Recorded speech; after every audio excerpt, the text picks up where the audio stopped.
prevail will be awarded with the diamond and so forth. Tim Hutchins alongside me. Tim, good programme in prospect I should say, in this evening.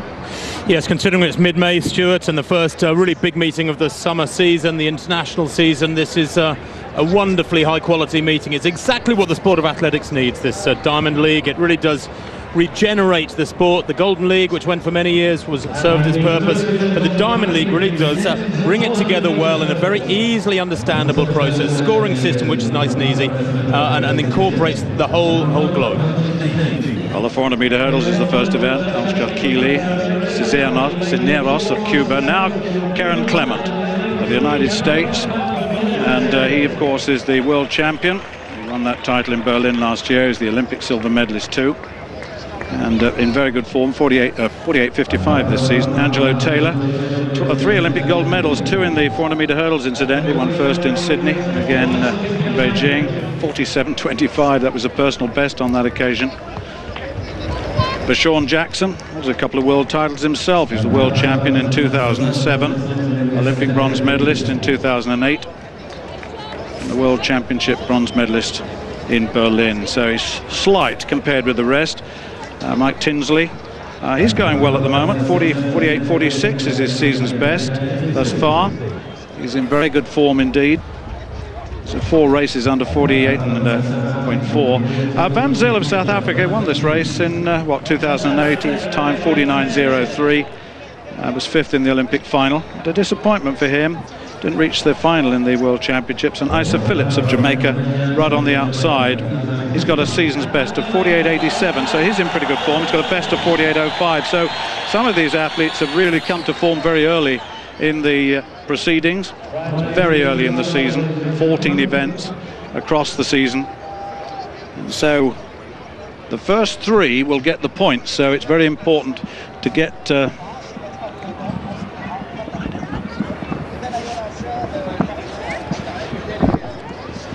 so Al-Shakili of the Kingdom of Saudi Arabia, Cisneros of Cuba, Clement of the United States, Taylor the United States, Jackson the United States, Tinsley of the United States, then Van Zyl of South Africa, and Isa Phillips of Jamaica, drawn in lane 8.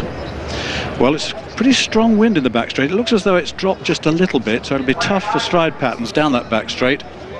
And I would think that with the back winds you've got in the home straight, that'll make up a little bit, but always with stride patterns it's difficult, I must say.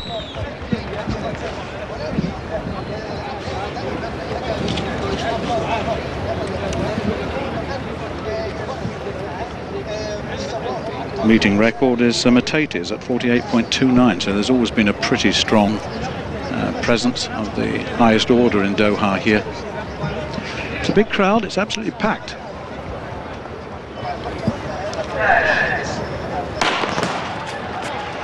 Well, Clement came into the sport just 2 or 3 seasons ago, and he's gone very, very well uninhibited racing. Bashawn Jackson's gone off probably just ahead. Inside him, Angelo Taylor looking very strong indeed at this stage, and probably Taylor leading as they approach 200 metres. And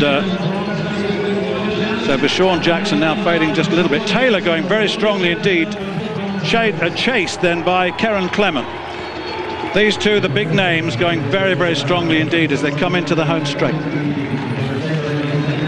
Bashawn Jackson still in the fighting here as we come into the straight. Clement, Taylor, and Bashawn Jackson versus Clement. It's the big two again. Bashawn Jackson recovered well in the final stages. Karen Clement coming through. Bashawn Jackson just gets it, I think. He's just going to get it. Just got it, I think. 48.82 the time. And Bashawn Jackson, the slighter of the 2 figures, well, the way Angelo Taylor went off to 200 metres was quite astonishing, and he obviously paid for that once he got to 3. Bashawn Jackson, between 2 and 3, was left by Taylor and by Clement, but Clement fought hard from the 3rd lane, had the advantage of seeing Bashawn Jackson, but the world champion in 2007, well, did well there, didn't he? Well, but Sean Jackson, you know, if he's in with a sniff with about 100 to go, is always very, very quick, very strong over those last couple of flights when everybody else is really scrabbling for form. This little man, and he's small by the standards 400-metre hurdlers, is a very, very tough man to beat in the last 50, 70 metres. Clement had a long chat with Karen Clement yesterday in lane 3. There he goes. And he said that he's very confident that the world record will come to him, 46.78. Don't forget that's a world record of Kevin Young from way back at those Barcelona Olympics in 1992. But Clement there, to the right of those 3 dark vests, just doesn't quite have the acceleration of Jackson here over that barrier. Jackson pumps really hard with the arms, much the smaller of the two, but wins by a good metre. Very, very strong running indeed. Still waiting for that time to be confirmed, but that's a great scalp for him at the start of the season.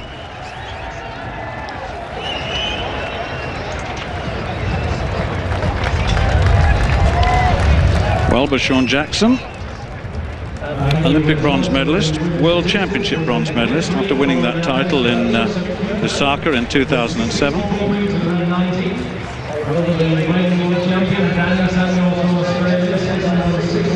So we've got a whole host of field events on here today. We really have. It's a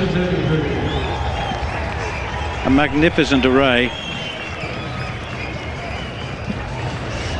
Well, but Sean Jackson enjoying a victory lap while we wait for the athletes to prepare for the next event. That's the men's 100-metre heats, 2 heats coming up. Well, Christian Cantwell in the shot. Cantwell, really, that's way over 21 metres. A big fella, very, very fast. And he's certainly leading the competition at the moment from Ralph Bartels and Reese Hoffer. Rotation. Gets under the shot quite well. I mean, this is a man who's capable of 22 metres or more. Fine, yeah, he likes that, doesn't he? Very quick, 21.82. Well, that extends his lead. 3 throws over 21.30. That's not bad, is it? World class in every sense. Hoffer's there. So is the Olympic champion there. It's a very, very strong field indeed. Majewski of Poland towers over everyone in the hotel. He's right in the centre of your shot right now. He's a big, big man. Won the Olympic title. And these, when you looked at the lineup of this shot competition, there's Hoffer, who holds the championship best actually here at 21.64.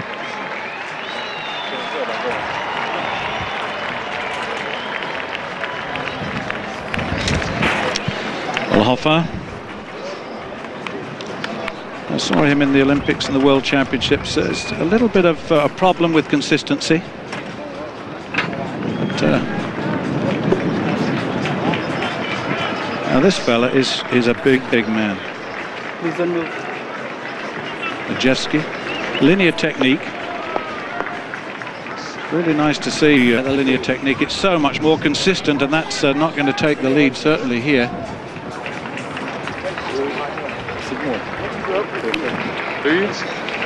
Gets underneath it. There's far more consistent. Good reverse at the end. Didn't quite get behind. You can see the expression on his face there. But it is a far more consistent technique.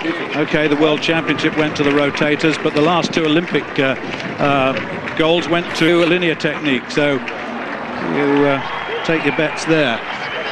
It's an interesting one, though, isn't it, Stuart? If you look at the 10 longest puts of all time in the shot, how many of them are from rotators, how many are linear throwers? I think certainly the potential of the rotation is greater in terms of absolute distance, because the momentum you can achieve is quite considerable. But Christian Cantwell is a very, very consistent man. I had breakfast with him the other day. I moved around a couple of chairs. He's a big fella as well. And he's so consistent, having said what I've said. So 21.32, 21.63, 21.82. Now then.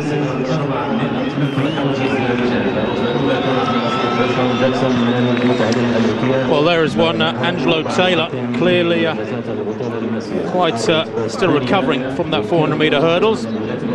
Taylor finishing down in 4th place with 49.66. That winning time, by the way, for Sean Jackson. I'm sure we'll bring up the full card for you shortly, but it's 48.66 from Jackson, winning by, well, from Karen Clements, 48.82, with Van Zyl of South Africa, making it into the first 3 as well. It's a very, very warm evening, about 40 degrees earlier in the day. It's gradually been dropping over the last hour and a half, the last couple of hours, and it's down to about 32 at the moment. There was a very, very strong breeze across the arena behind the runners down the home straight, so it would have been in the face of the runners on the back straight. And indeed, there is still quite a breeze over there. They were a little bit sheltered here in our commentary position, right above the finish line. So it's not ideal conditions just yet. Certainly that wind on the back straight will have affected, for example, the 400-metre hurdlers here. Bershon Jackson amongst them. Well, certainly we are seeing in the commentary position pictures to Al Jazeera, so we apologise if we've talked across pictures just a little bit thus far. We're doing our best to get back on track. And that track, as Tim said, is the first heat of the men's 100 metres.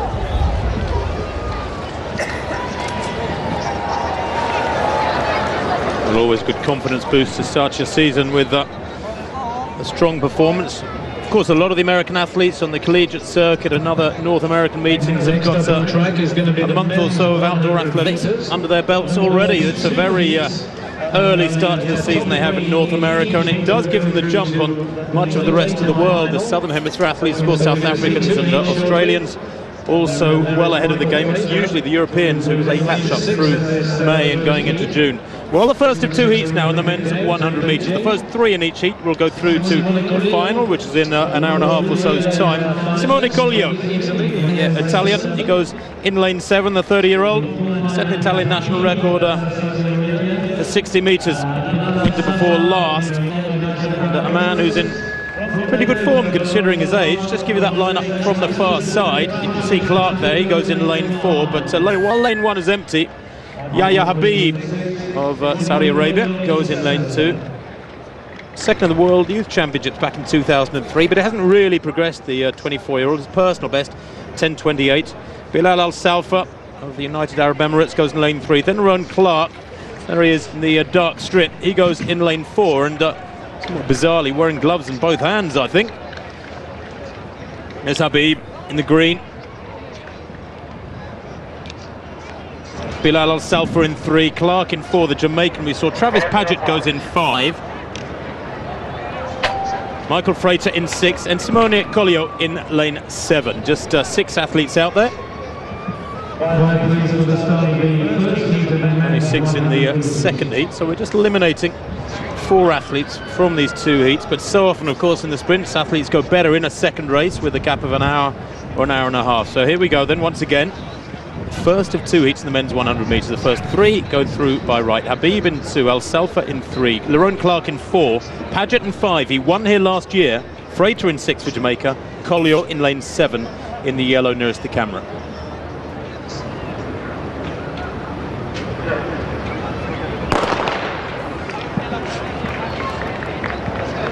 Well, away they go. And a pretty good start there from Lerone Clark. Clark going well at the moment, coming through on the near side is Frater. Frater and Clark it is, but Clark, I think, got the better start and is very, very tight at the line there. I think Frater just taking that one maybe by the tiniest margin. Look at the time, 9.96. The wind behind them, well, I mentioned it was strong, plus 2.9. So that time invalidated for a record or personal best purposes, but nonetheless 9.96 seconds indicates very, very crisp sprinting there from Michael Frater, the 27-year-old Jamaican. He was 6th in the Olympics in Beijing in 9.97. That, unfortunately, that time won't count for a new personal best, even if it is confirmed, because of the strength of the wind. Yeah, Clark, the Jamaican, in that 4th lane, 3rd from the right of your shot, comes through very strongly. So does Frater on the near side. Frater finishes a little bit more momentum, doesn't he? And he gets through. But those 2 very, very strong contenders, not really flat out. So 9.97 for Michael Frater. Yeah, and sorry, Stu, good sprinting there from Clark, 9.98 in second place, and Collio makes it through as well as one of those 3 automatic qualifiers with 10.11, the Italian.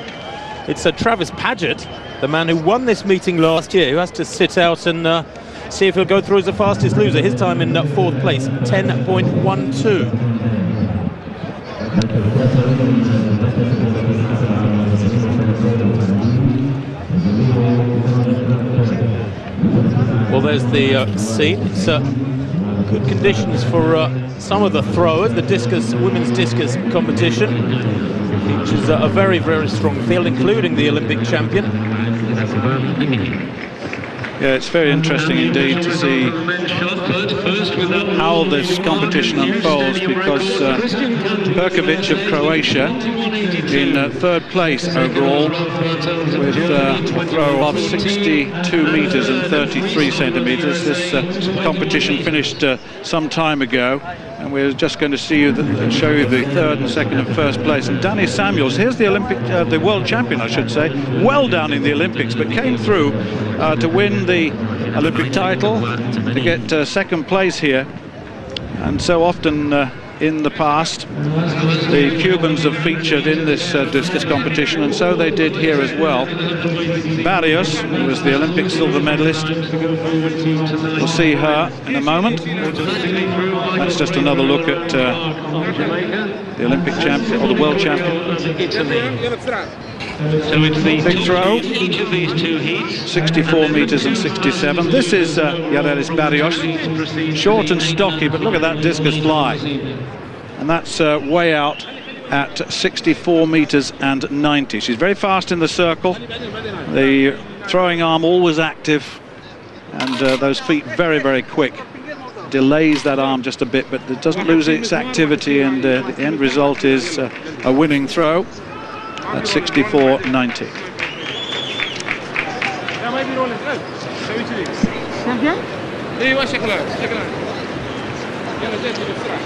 Well, there you have it.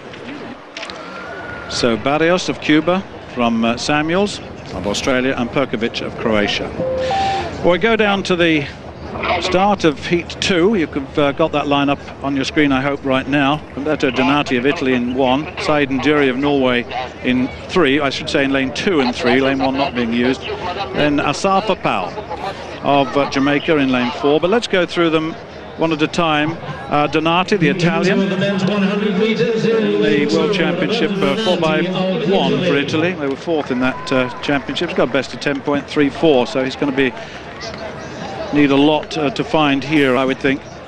Well, there is I think man Cantwell, who is being interviewed by local television. Cantwell with that shot for competition, winning with 21 meters 82. It is a world lead. It's a new meeting record from Cantwell. He did it twice in lanes 3 and lane 4.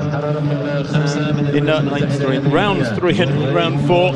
And he built up through the early rounds too. He opened with a 21.32, then a 21.63, then a brace of 21.82 efforts. He won by well, some 68 centimeters from Ralph Bartels, who, the German, having a great competition as well with 21.14, and Reese Hoffer 21 meters exactly, came in his second round after Bartels' opening effort being his best. Well, we've caught up with a lineup on our screen anyway of Samuel Francis of Qatar in the 7th lane. Donati, we did see him in lane 2, Saiden Duri in 3, the Norwegian, Asafa Powell in lane 4, Ray Edwards of the United States in 5, Nestor Carter, Jamaica in 6, and then Samuel Francis in lane 7. Well, Asafa Powell, no performance this year, but remember it was here he ran 9.77. He's the 3rd fastest ever man at 9.72. 10 seconds nowhere near the barrier for these boys now. Bolton, Tyson and Gay, the only two to have run faster than this man in the world. It's the first 3 plus the 2 fastest losers that go through to the final. Powell in the yellow strip. Well, Powell gets a very good start indeed, so does Nestor Carter of Jamaica, and here comes Asafa Powell, followed by Saiden Duri. Powell going brilliantly at the moment, and Powell comes through very strongly. Saiden Duri in 2nd place, and the time 9.75. 9.75 for Asafa Powell.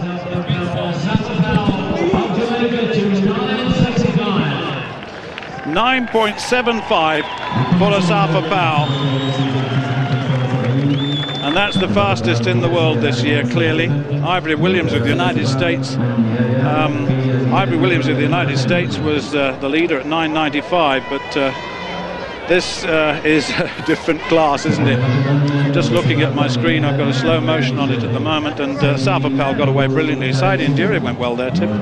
Yes, he did, but Powell, as ever, looking in tremendous form. Beautiful high knee lift, lovely and relaxed. He's a big, big man. He moves so well. Almost kissing the track there with that tiptoe stride of his. 9.75 for Powell there. Fabulous sprinting. And the wind at 2.6, just over the limit as it was in the first race. But I tell you what, if the wind settles a little bit and we can drop it down to +2 exactly or less, we might well see somebody go a long way under 10 seconds and legally here tonight in the final. Well, the next event on the track is the women's 100-meter hurdles, and that's an absolutely loaded field, as is the case in so many disciplines here tonight.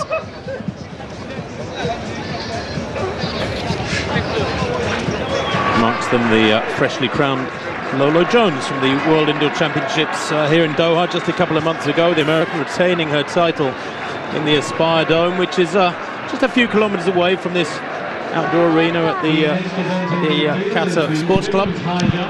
We'll have to apologise just for the moment because we still have the Al Jazeera coverage, and our pictures are not matching to what's going on out there, so I do apologise if our commentary seems somewhat disjointed at the moment. We'll do our very best to commentate live on proceedings, because the pictures are just not the pictures that we're expecting to see.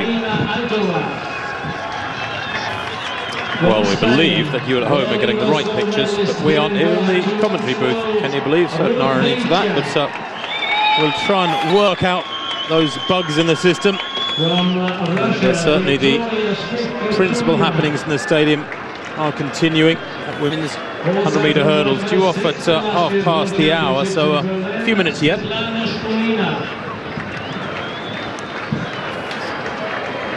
Well, that's Bartels, who in his very first effort went out to 21.14. It was a fabulous effort and his best of the competition. Every one of his further 3 efforts was beyond 20 metres, but didn't approach the 21-metre barrier. And the big German Bartels ending up in second place, but ahead of Rieshofer, who himself went out to 21 metres exactly tonight. Cantwell, of course, taking the victory, as we've already told you. Took the bronze medal in the World Indoors here a couple of months ago, did Bartels.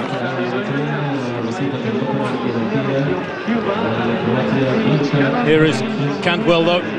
So you can see his third round effort there, going out to 21 metres 82. It was after those 2 openers, and he takes maximum points. This opening Diamond League meeting of 14 meetings. Now, you might have noticed there are 15 days covered by the Diamond League Series this summer. That's because the London meeting covers 2 days. 21.82 it was indeed for Cantwell.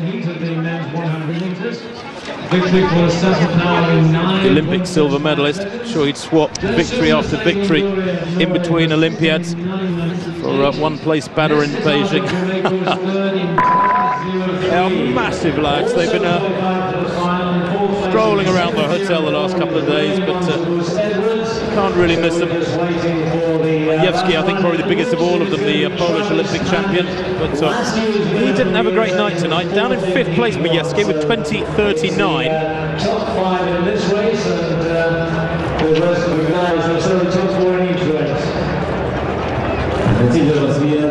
Lacey Janssen then in the pole vault, the American. It's an outdoor best of 4 metres 58 does Janssen.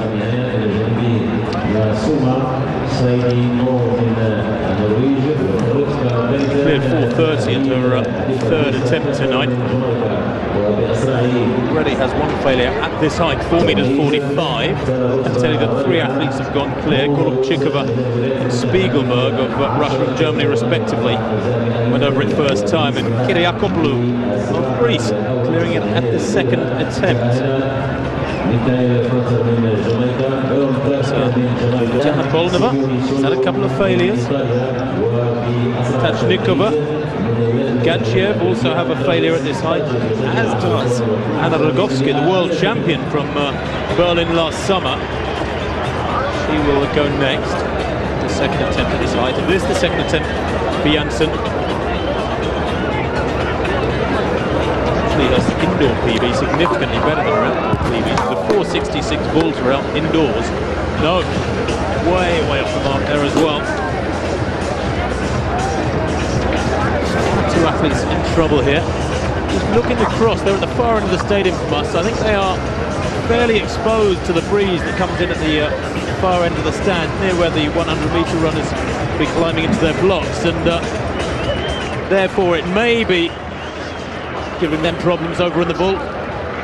We really are bizarrely sheltered here in our comfy position above the finish line, while on the back straight and around most of the arena the flags are blowing very healthily indeed. Next event on the track is the women's 100-metre hurdles, which we'll bring you up to date with in a moment. It's a good race too. Got everyone who's anyone in this race as well. I mean, this is, when you look at the start list for this meeting, this first meeting of the new Diamond League Series, then it really is mouthwatering. Well, it is, Stuart, and of course they're going to have a tailwind behind them here tonight. The world lead is at 12.61, the fastest time in the world this year, by one wonderfully named Queen Harrison. It's in Philadelphia in the States on the 24th of April. So there is Delarine Ennis London, the Jamaican 35-year-old, still going strong. Ennis London, 12.95 this year. She goes in lane 2. Perdita Felicien, former world champion back in 2003, the Canadian, goes in lane 3. World indoor champion the following year too, Felicien. Very consistent. Virginia Powell is the 26-year-old American. She goes in lane 5, lane 4 rather. Only 5th at the World Indoors. A couple of months back here in Doha. Beside her, Lolo Jones, who retained her indoor title, took gold here 8 weeks ago in Doha. The American has a best of 12.68 this year, and probably starts as favourite in this field on recent form. There is Priscilla Lopez-Schleep of Canada. Very powerfully built, the Olympic bronze medalist from Beijing, the silver medalist from Berlin last summer. Danielle Carruthers goes in lane 7. Not much experience in major international championships, but she's a 12.5 sprint hurdler at her best, already 12.85 this year. And then in lane 8, completing the lineup, Dawn Harper, of course, the Olympic champion from Beijing, the American, celebrating her 26th birthday just yesterday, did Dawn Harper. No form yet from her, though, this season. So this is an astonishingly packed field, probably the top lineup in the entire meeting, actually, if you go through the CV of each athlete. When you look at Felicien in 3, Powell in 4, Jones in 5, Lopez-Schleep in 6, and Dawn Harper in lane 8, the Olympic champion.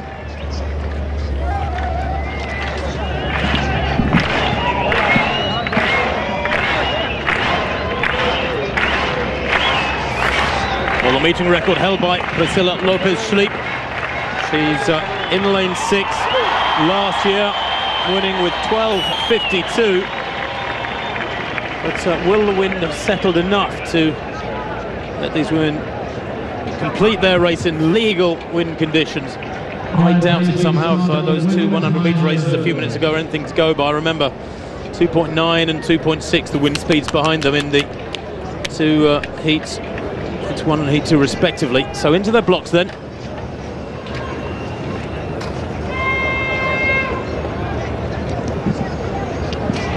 A lot of noise in the arena. An awful lot of noise in the arena. Lolo Jones in 5, remember. In such good form indoors. Looking to build on that here as the outdoor season kicks off in earnest. First to rise there, probably Lopez-Schleep, third from left. Lopez-Schleep going very well at the moment, also going well on the far side as Perdita Felicien. But here comes Ginny Powell. Ginny Powell looking strong, and it's Lolo Jones there at the line. Lolo Jones over the last couple of flights, moving through and taking that one. The winning time, 12.62 for Lolo Jones. The wind plus 2.7, as you can probably see on your screens. So again, the wind invalidating the performance for ranking list purposes, but nonetheless very crisp sprint hurdling from Lolo Jones, and a lovely big smile there from Jones. Well, that's Olympic season now a distant memory when she finished only 7th in Beijing. She hit the 9th hurdle when leading at the Olympic Games in the Bird's Nest, and that was after a personal best in her semi-final, which still stands. And the indoor circuit either side of that Olympic performance, she's gone wonderfully well in the World Championships with those 2 world titles. But Stuart, that's a very, very encouraging start to her summer season. It certainly is. I mean, she won the world indoor title here in Doha. She clearly likes it here. You're right that she had problems in the Olympic Games. She was down to win that. And certainly at this stage, Virginia Crawford of the United States was going very well. Lolo coming through on the near side very strongly in that finish. And that was a very strong finish indeed.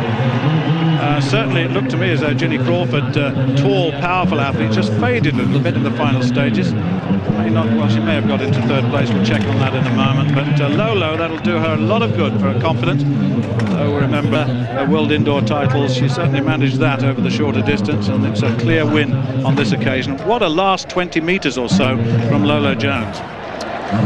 Yes, the time confirmed at 12:63 from Lopez Schleep on 12:67 with Virginia Powell Crawford, actually, to give her her full name now that she's been married.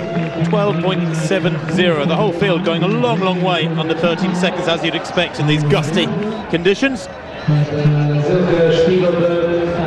But always great for confidence. Early season, you can bang out a really big, solid performance, be it in a run, a jump or a throw. It gives you enormous confidence, and just boosts you in your training as you go into the first half of the summer. Nova in the pole vault going over to the left of our commentary position. As we look down, the high jump has started. It's a very, very strong field indeed, including Blanka Vlasic of Croatia. And with the shot and discus finished now, there's still an awful lot of field to go. We've got a triple jump, high jump I've mentioned. We've got a women's javelin, and we've got the very best that we can gather together, actually. No Isimbayeva, incidentally, in the pole vault. She's taking a break. Nothing to read into that, I'm told. It's just that she needs a break going into this season. There are 7 attempts at each of these disciplines, and the first 3 get points. And then at the end of the 7 disciplines, the maximum point will give the win and the $40,000. There's an awful lot of prizes on offer at the end of the season, but it's a long, long season. It really is. Jansen in the vault. It's clearance, but it's early days. 4:45.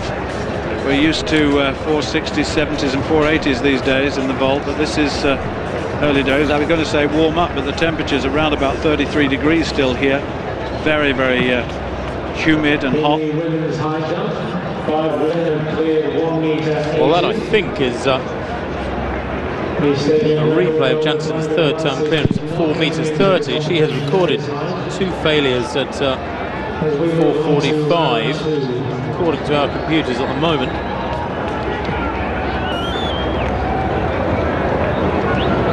Yes, and this is Gadchiev. Going for her 3rd attempt at 4:45.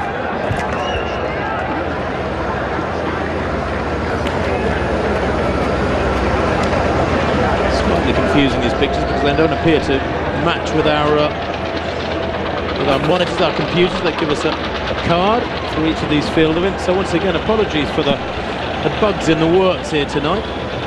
That's to be expected. There was talk earlier of an awful lot of sand and sandstorm, which has created a real haze over the city throughout the day, and it does make you wonder if it's got into the works. Up in Europe, we're used to water getting the works.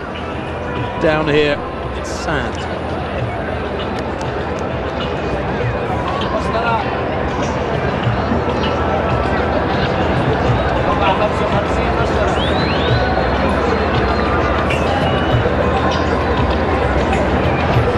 Gadchiev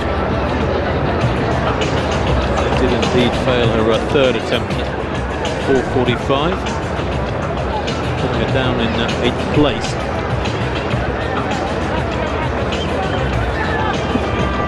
Well, confirmation there of the win for Lolo Jones, 12.63 from Lopez Schleep's 12.67, with Ginny Powell down on 12.70, but the place time's fantastic too.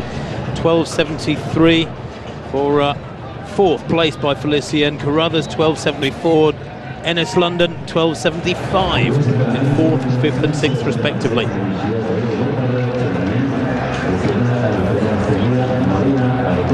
Well, the next event on the track is the men's 800 metres. It's a fabulous lineup with the man who's really on fire at the moment, David Rudisha of Kenya, in the lineup. And chatting to him yesterday, he said he's looking forward to going quicker than his personal best this year, which makes him the fourth fastest man ever. That was 1:42.01 last year. As this pole vault continues, Kiriakopu going there for her first attempt at 4:55 over on the far end of the arena. But the athletes just finishing stripping down in preparation for this men's 800 metres in front of us. Beleni Malautsi, the South African, who ran that storming race last year in the 800 metres in Berlin, that World Championship title. One of the wonderful races to watch, with Malautsi so experienced and utilising every bit of that experience to control the race. Wound it up through the second lap. They let him lead the first lap, then he gradually accelerated and continued to do so as each little section of the second lap in that 800 picked up. So he accelerated further and further, and it's very, very hard to get past somebody who is accelerating gradually, because you imagine you have to double accelerate, so to speak, and when you're up against somebody who's run 1:42 already, like Malautsi, that's near impossible. And he really did outwit a very, very strong field to take a glorious goal for the South Africans.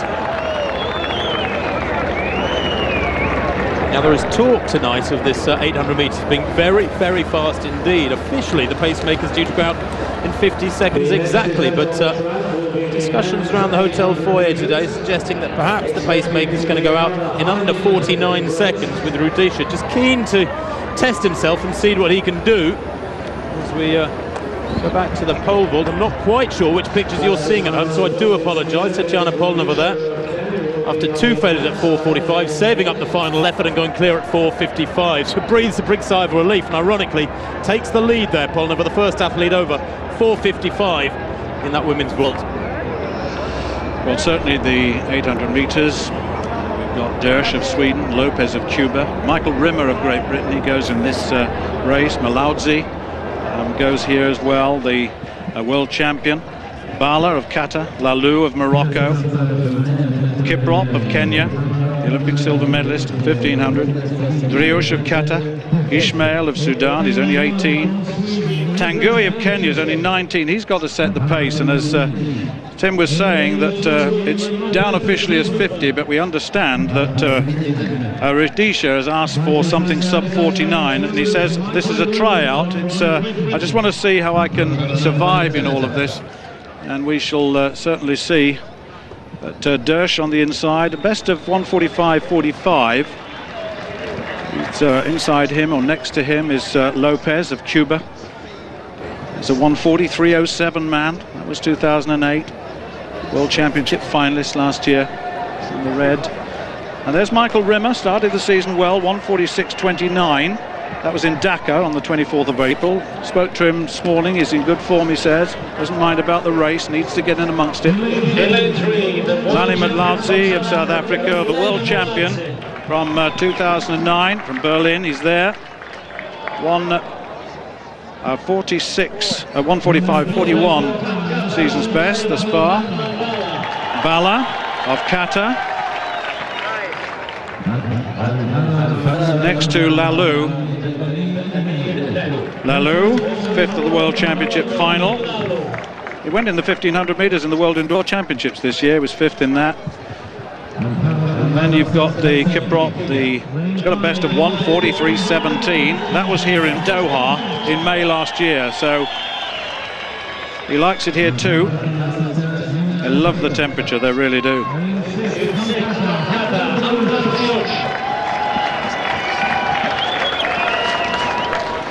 Driosh of Qatar, former Moroccan. This is Ismail of Sudan, 2018. Just outside 150 we've got. Now this is the fella, David Rudisha, personal best 142.01. He broke Sami Koskai's 25-year-old record last season. That record stood since 1984. He is in terrific. He's the fastest man. 143.15 in Australia early on this year, but 45.50 at 400 meters. So when he asks for 49, then he's well within himself. He really does want to have a go at this. He really does. And Tanguy, who's been taken across to live and to train with Rudisha, has given the job of the pacemaker here. They've been asked to take them to 600 meters in 76, which is very, very quick indeed. And if they were able to do that, well, who knows? But certainly the first 400 meters will tell us. The wind has dropped in the back straight, thankfully. It was quite blustery early on. And really, we expected these races to be a little bit slower. There they go.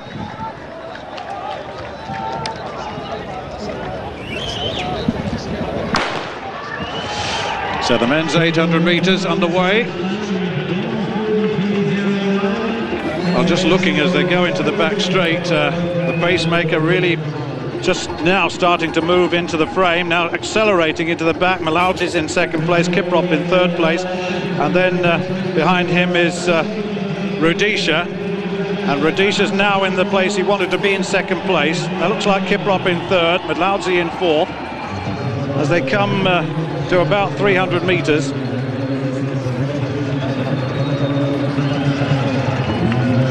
Well, we'll have a look at this. It's certainly they've accelerated into this past 300 meters, and Rudisha nice and comfortable in second place. Kiprop in third place, Malaudzi in fourth, 49.31, so just outside what they wanted, but it's still very, very quick indeed. It's very fast indeed, and Rudisha had to work hard around that second bend just to get up with the pacemaker, but he's got Kiprop right behind him. Malaudzi, the world champion, in third place, just cruising along behind. They've all gone a little bit too quick, in my opinion. Which of them can last out? Or maybe it'll be somebody from further back who'll come through to it in this sort of rather strange race. Well, 200 meters to go. Rudisha leads. The Cuban coming strongly. Jaime Lopez in fourth place at the moment. Malaudzi in third place, the champion from last season. Look at this. Rudisha so tall, so strong, so elegant. Now Kiprop right on his shoulder. He's a 143 man. Now what can he do coming into the straight here? And Lopez coming strongly. Right on the outside. Rudisha gets it. Kiprop in second place. And that was a very, very fine run. Lalu coming through strongly to take third place, and the time 1:43.00, and that is a meeting record. Takes Kaki's record, which he set in May last year. Well, it almost went to the form book, but that does indicate that this man, Rudisha, is a very, very strong contender. It was disappointing in the World Championships. Didn't make it through. He said it was very, very cold.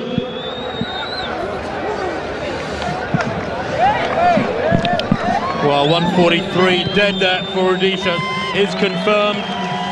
I reckon he went through 400 meters in about 49.6, just a couple of strides behind the pacemaker's 49.3. It was too quick, no doubt about it. There really isn't much sense in going out any quicker than around 50 seconds flat, even for athletes of his caliber. If you work out the way you should spread your energies, he does drive on wonderfully well there to the line. I think he saved a little bit down the home straight. He could probably have been further ahead of them with a couple of hundred to go, but great running, great results behind David Rudisha there, as well Kiprop.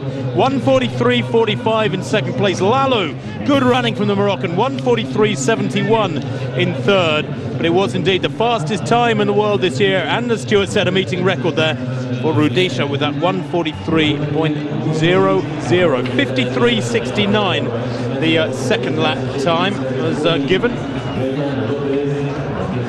We can say that Rudisha's second lap was a bit quicker than that, because that of course was the pacemaker going through the 400 meter point.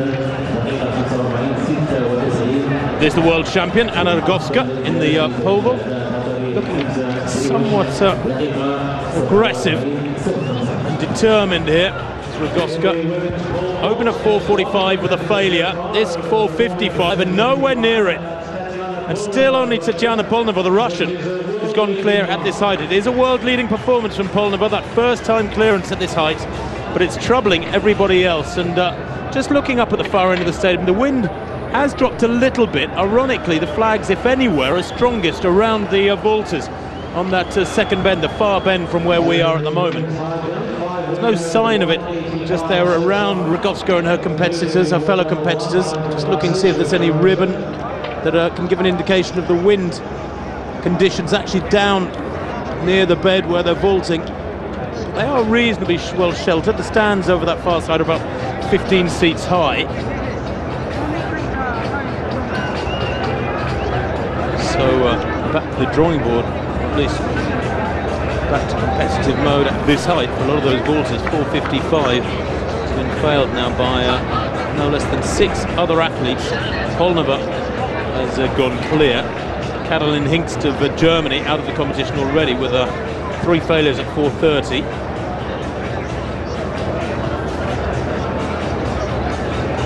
That 800 metres living up to its billing, with David Rudisha looking as strong as ever as he strode down the home straight there.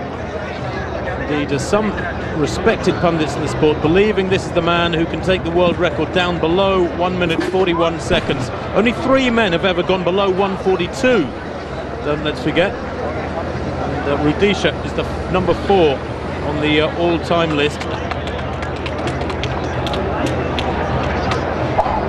Well, those 3 men who have gone under 1:42, just in case some of you are trying to figure it out. It wasn't Kip Keita, Sebastian Coe, and Joachim Cruz, of course, the 84 Olympic champion. But this might be the man to topple those 3, just to leapfrog them on the world rankings. David Rudisha, what a talent he is. The next event on the track, the women's 200 metres. Still very, very warm and sticky here as the wind is dropping, so it appears to be getting hotter here in the stands, if anything.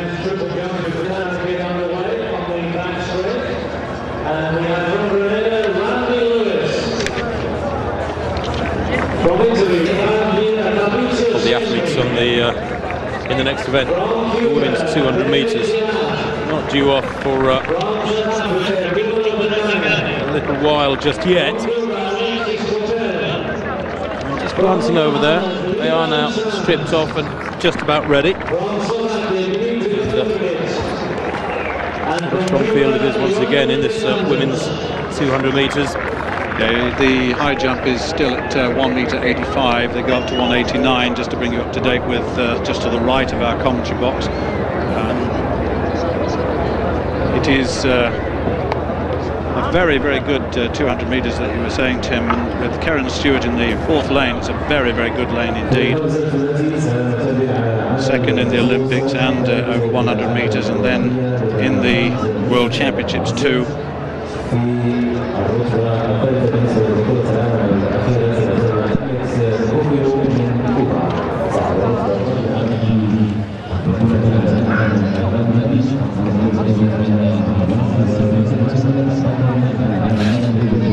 Well, there's the lineup for the women's 200 metres. As you can see, the 2 Jamaicans there in lanes 4 and 5. Karen Stewart and Sharon Simpson shared the Olympic silver medal over 100 metres almost 2 years ago in the Olympic Games in Beijing.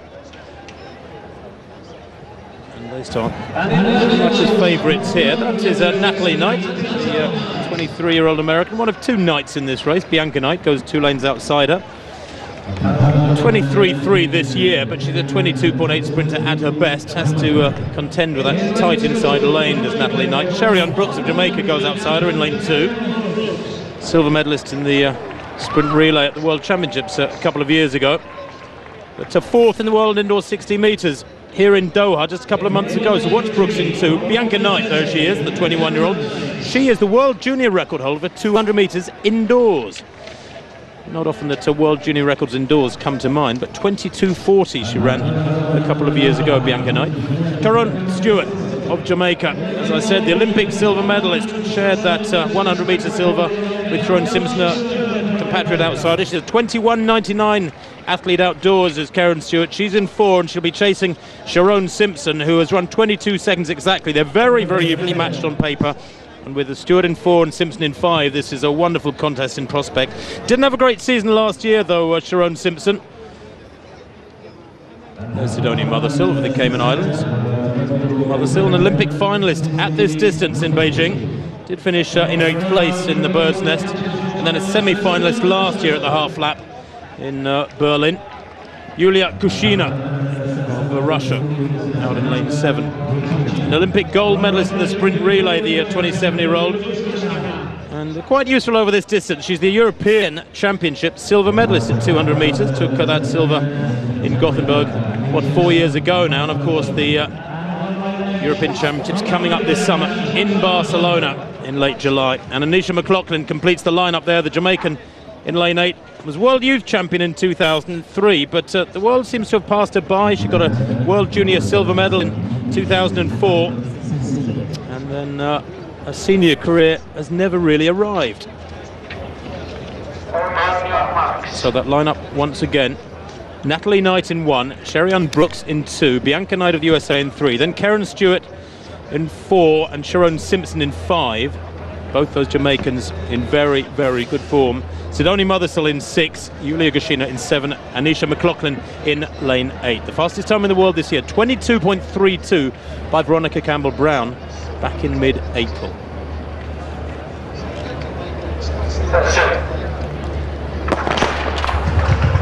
Well, away they go, and very quickly into a running there. Out in lane 5 is Sharon Simpson. Simpson moving well inside her. Karen Stewart in the 2 purple vests there send her a picture. Fourth from right is Karen Stewart, as Stewart leads marginally at the moment. There's some work to be done here by Sharon Simpson. Going well too in lane 2 is Sherry-Ann Brooks, but this is great running from Karen Stewart. She's easing away now as Simpson ties up. Very, very tight for second place. Karen Stewart takes it. 22.34, a new meeting record there for the Jamaican in lane 4. Sharon Simpson, I think, just did hang on to second spot in lane 5, with Mothersill outside her in lane 6, taking 3rd place, but really putting pressure on the second of the Jamaicans. Plus 3 metres per second, though, look, the wind speed. It's increased, if anything, around that top end and down the home straight. What a shame that it's stayed so blustery here in Doha, because there's some beautiful performances being unleashed here on what is a pretty good crowd for Doha. Well, certainly Karen Stewart has proved herself both at 100 and 200 metres, and in the relays, of course. She's very much part of that relay squad. Just looking over the far side, got away terrifically well, didn't she? Sharon Simpson of Jamaica probably got the better start, and it was right off the bend when Karen Stewart started to close her down. Stewart had the better transition, that's just floating off the bend onto the inside, and Karen Stewart takes over the lead at this stage. And Sharon Simpson then, there's a little bit of pressure in the shoulders, you can see that. Look in lane 2, you've got Sherry-Ann Brooks of Jamaica as well, going very strongly, just tying up a little bit, unlike Karen Stewart, who comes through very, very strongly indeed. Karen Stewart gets there, and in second place Sharon Simpson. So it's a very, very good, strong run this. Pity about the wind speed. It's coming and going, that wind. I'm just looking up, the flags are quite strong again now, but that was a very, very fine run indeed, and tight for 3rd place indeed. But certainly Mothersill looked as though she came through very strongly there in the final stages. Sidonia Mothersill of the Cayman Islands. There's another look of Karen Stewart, Tim. She's very relaxed in the show. Look at that, perfect, beautiful sprinting action. Her hips are high, she's on her toes, and really that's a perfect piece of sprinting.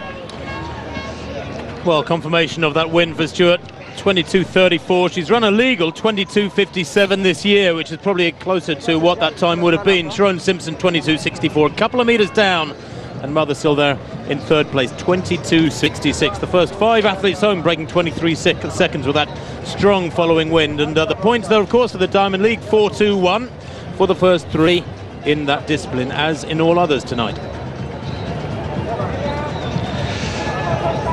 Well, the high jump bar at 185. I mentioned to you before, you've got Blanka Vlasic, there she is, the tall figure, silver medalist in the World Championships back in 2005. It all went well until the Olympic Games when she took the silver medal, and really that was the only blip, but it's a big blip, isn't it, really, when you think about it. 2 world titles, one in 2007 and 2009, retained her title in Berlin, silver medalist in the Olympics.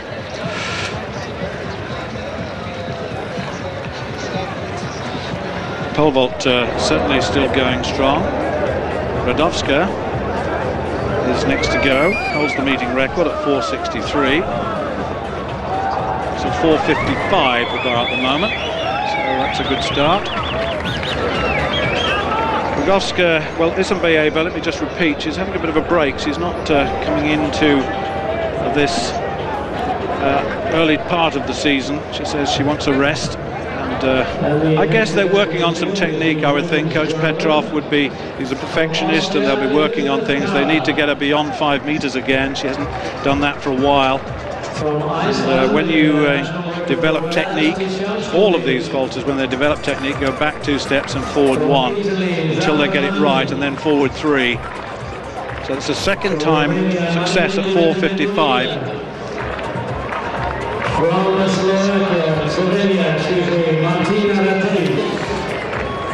It's very fast and furious here, as you can probably tell there. That was Golubchikova of Russia, second failure. But there's the result of the men's 800 meters. David Rudisha, 1:43, a world leader. Kiprop, 1:43.45, and Lalu coming through into third, 1:43.71. There you have the rest of the finishers.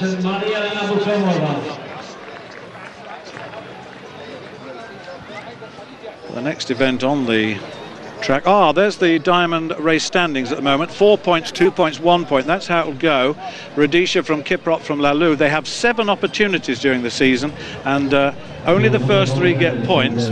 And then in the final, there are 2 finals really, Brussels and Zurich, and they then get double points for that. So there's no Usain Bolt here tonight, but he can come into the final. That's when he will meet Tyson Gay. That'll be in Brussels. And we can't wait for that, but that's right at the end of the season. Let's not go too far forward.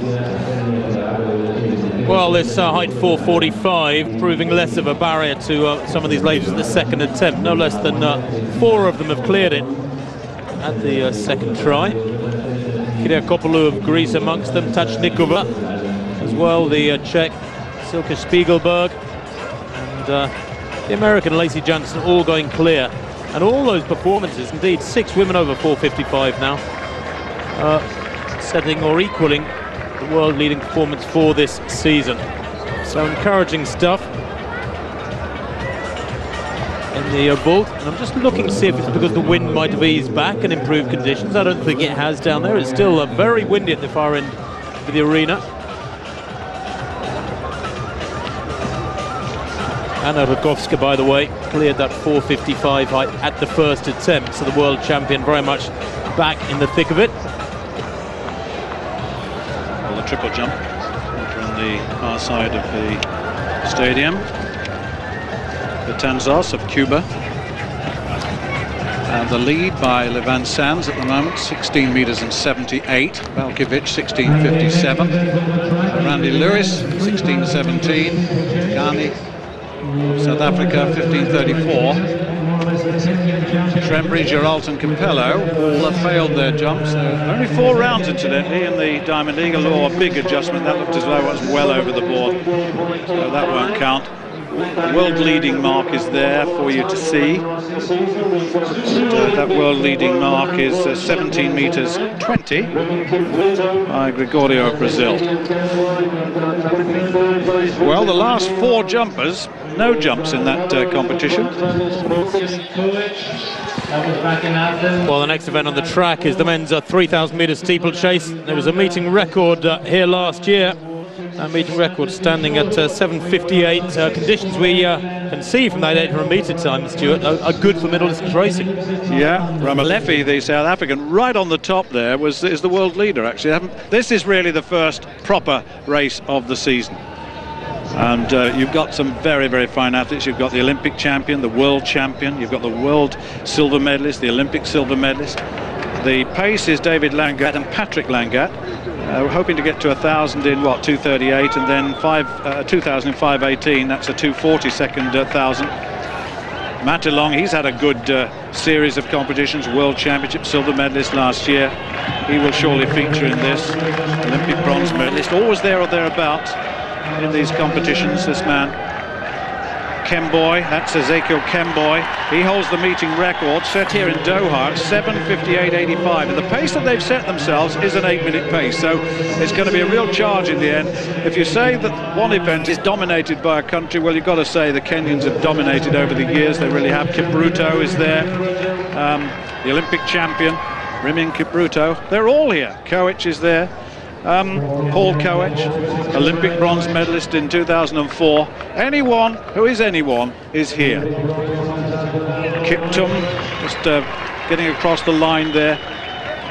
But this, Tim, is a very, very fine lineup indeed. Well, it is, and you just sort of wonder who's going to take it on here tonight, who's going to really push it on through the final third of the race. So often in the major steeplechase race like this, it's set up very well through the first half, and then when the pacemakers drop by the wayside, so they tend to start watching each other, and the sub-8-minute performances are still very few and far between, Stuart. I'd be surprised if we see one here tonight, despite, as you pointed out, pacemakers planning to lay down a sub-8-minute pace. It's a very big field, and those that want to do that fast time will want to get out there. They'll want to get out and do some damage early on, and the rest will race. But I have a feeling this may develop into a race in the end. The two Langats there, a Koech from Kemboy, Kipyego, all there in that leading group. Matalong is there, as one would expect at this early stage. We'll see how it settles down. The pacemakers are way out in front. Blanka Vlasic then opened at 1:85. Here she goes at 1:90. Two athletes clear so far. Shkolina of Russia and Shante Howard at this particular height. It certainly shouldn't trouble the Croat.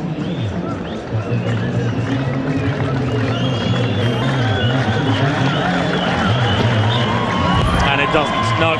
Just what you'd expect from an athlete who's cleared such monstrous heights on a consistent basis. She's a 2:08 performer, 1:90 for Vlasic, no trouble at all there. So three athletes clear, but interestingly, Emegren, Ruth Petia of Spain, Dusanova of Uzbekistan, and just look, those three all with one failure at 1:90. Well, someone's not told the pacemakers that the rest don't want pace and they want to race, because at the end of the day, it's Matalong, I think, yes it is, that's taking on, but the pacemakers are way out in front. Ezekiel Kemboy is in second place in the race proper. Koech is behind him in third. Then just looking down the field, Rober of Ethiopia is there. Not a great deal of form for him, 8:11. So the pacemakers are now, what, Tim, 40 metres ahead? Well, they are, yes, and it looks a bit absurd, doesn't it, when you know they're both going to drop out. You hope they're both going to drop out. They are running to an agreed schedule, but frankly, you do have to be able to think on your feet as a pacemaker. It doesn't matter if it's a major marathon, major city marathon, or in a track race like this. Building up a lead of more than about 5 or 8 metres really starts to dilute your worth, and they're pointless out there, 30, 40 metres ahead. Well, they were looking for 2:38. If they've been asked to do that, then they're not going to be too far away from that. It's a bit quick, isn't it? 2:35. Well, that is too quick. That's 3 seconds faster than they want. Matalong is leading the trailing group. Just a word again about him, the World Championship silver medalist, the bronze medalist in the Olympic Games. Got a best of just fractionally outside 8 minutes indeed, except that race in 2008. Back to the high jump. Ruth Petia then. One failure for the Spaniard so far at 1:90. Again, she's capable of popping over this without too much trouble, and does there, and that's what you'd expect from Petia. So, first time clearance at 1:80 and 1:85.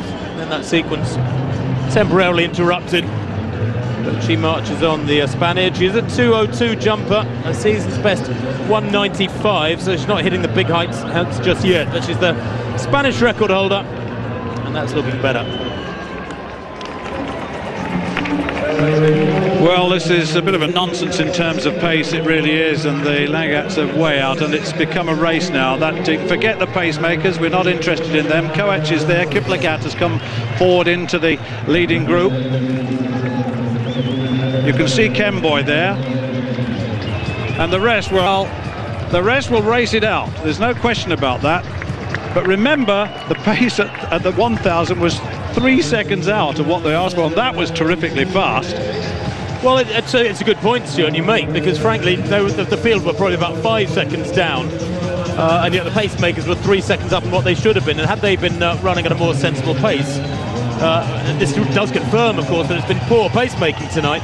Had they been running at a more sensible pace, something closer to what they'd been required, then perhaps the field would have gone with them. But so fast were they over the first 2 or 3 laps that the field went, no, you have it, boys, off you go, we're just going to race around. And I suppose in a way this is quite refreshing. You know, we get too used perhaps to paced races where we're looking for quick times all the time, and the world record are on people's lips far too often.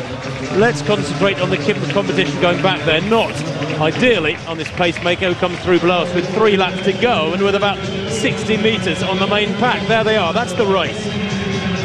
Well, we'll get a good look at 2,000 metres shortly. But certainly Kiplagat's leading. Kemboy's in second place at the moment, but it's really just a matter of positioning themselves at this stage. Rober is there. Well, that's the pacemaker, and of course Langat as just looking across at them on the back straight now, about 65-70 metres lead on the field. It's I don't think he's going to do one of those acts where he runs away from the field. Well, 5:23, outside 5:23, the pacemaking, we don't have to tell you, has gone terribly wrong, and that's way out. So this is a true run race. There's no question about that, and it's going to be a good one by the look of it. Well, the first kilometre was 2:35, the second kilometre 2:47. It's a pretty awful pacemaking, I have to say.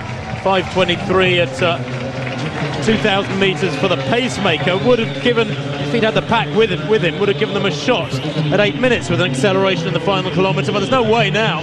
These guys are just running hard with 2 laps to go and some good racing to come, hopefully, from that pack of 6 or 7 strong at the front. Forget the pacemaker top left of picture. Well, certainly Paul Koech has taken this on. He's leading, and the world champion, the man who holds the meeting record at 7:58 plus, is in second place. And Matalong now moving. That looks like Matalong moving to third place. That looks like Rober too, the Ethiopian, in that leading group. It is in fact Rober. Matalong it is. So Koech, Matalong, Rober. I think that's Kiplagat in there as well. No, it isn't. I'll bring you up to date on that in a moment. Now they're now starting to really motor. Koech has really put the pedal down. Kemboy is now in second place in the race. Well, I'll tell you what, Stuart, Langat's coming through. There you can see right of picture is about a 15-metre lead. He goes through in 7:04.5. Clearly he plans to finish the race. The rest of them chasing hard. I'm sure he's going to be swallowed up by 3 or 4 of those guys at least. But he's giving himself a go here. It's a kind of underhand way of taking a race way to win it. Now, it's not one I approve of. I have to say, in marathon running, the same principle applies. If you stand on the start line as a pacemaker, I think you have an obligation to drop out. Well, Ezekiel Kemboy has taken it on at the moment. Koech in second place, Matalong in third place, going past the pacemaker now, just over 200 metres to go. And this man, Ezekiel Kemboy, he's such a good athlete indeed, with the Olympic champion, world champion. He won the Olympic title in 2004, 3 world championship silvers, part of a domination of steeplechase running by the Kenyans, that's for sure. Looks like Rober's coming through into, in fact it's Langat, still the pacemaker, ahead of Matalong. Lang, the pacemaker, could end up third here. Kemboy from Koech, and Langat, the pacemaker, finishes the race in third place. Extraordinary it really was. Then Matalong, then Rober, and the time 8:06.28. What a strange race. Bizarre, absolutely bizarre, and all credit to the guys there, those steeplechasers, for producing a winning time of 8:06 after a pacemaking that was woefully inadequate. And ironic too that Langat, one of the pacemakers, should rally through the last 600 metres or so and hang on for third spot. It's not something I approve of. It's something I think that needs looking at. If you're going to stand on the start line as a pacemaker, then that is your status, and you have an obligation, a moral obligation, to drop out. Clearly the rest of the field let those two pacemakers go early in the race and through the midsection of the race in the belief that they were not actually involved in racing for the line, for the money, for the Diamond League points. But that wasn't the case, and it does need looking at. Well, Ezekiel Kemboy, very, very fine run indeed. He was always in the right place at the right time, and once again he seals another fine victory. But Koech did well, didn't he? In second place there. Langat, a little smile though, after all we've said. But my goodness me, strange one that. Well, the field events continue on the infield. The high jump bar now at 1m94 will bring you the main protagonists' attempts at that one. Blanka Vlasic to jump very shortly. The men's triple jump also underway. And of course, who could forget that world record at the World Indoor Championships here a couple of months ago by the Frenchman Teddy Tamgo. It was in the penultimate jump of the competition, the penultimate action of the entire championships here in Doha's Aspire Dome, because it was the last event in the programme. But Tamgo, although he tops the world rankings overall, not here tonight, yet to open his outdoor campaign. I think he's still in shock. Well, I certainly think he is. The lead at the moment is held by this fella, and we're looking back at this. I've already given you the distance for this. Betanzas, if that caption is right, this could be the second round jump that takes him into the lead. It was a no jump in the first round. That was plus 1.9 metres per second. They're in the same direction as the sprinters, incidentally. Betanzas is, he has got a pedigree that certainly, he's got a very, very good personal best at 17 metres and 69. That's this season indoors, incidentally, so he's in very good. It's better than his outdoor performance of 17.65. Well, he's not on our runway, so this definitely is the second of his jumps. Good control, very good rhythm. This is a rhythmic event. Good use of the arms in the middle phase. Mustn't do too much off phase one. Get into the second phase, relax in the shoulders. Have a look at this. Double arm shift in the middle. That means both arms coming through. Good leg shoot at the end. And he's just over 17 metres. I think that's the 17.08 metre jump that I reported on some time ago. So there it is. That's the one. Capello, incidentally, is in second place, the Cuban, with 17.02, so we may get a shot of that. Giralt it is, in fact. His name's spelt in several different ways on the start list, but I always know him as Giralt. And David Giralt is about to start the third round, or finish the third round of this competition.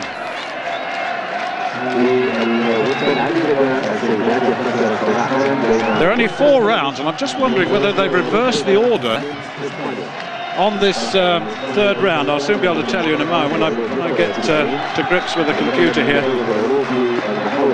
That looked like a red flag to me. Oh no, it's got a white flag. Looked very, very close.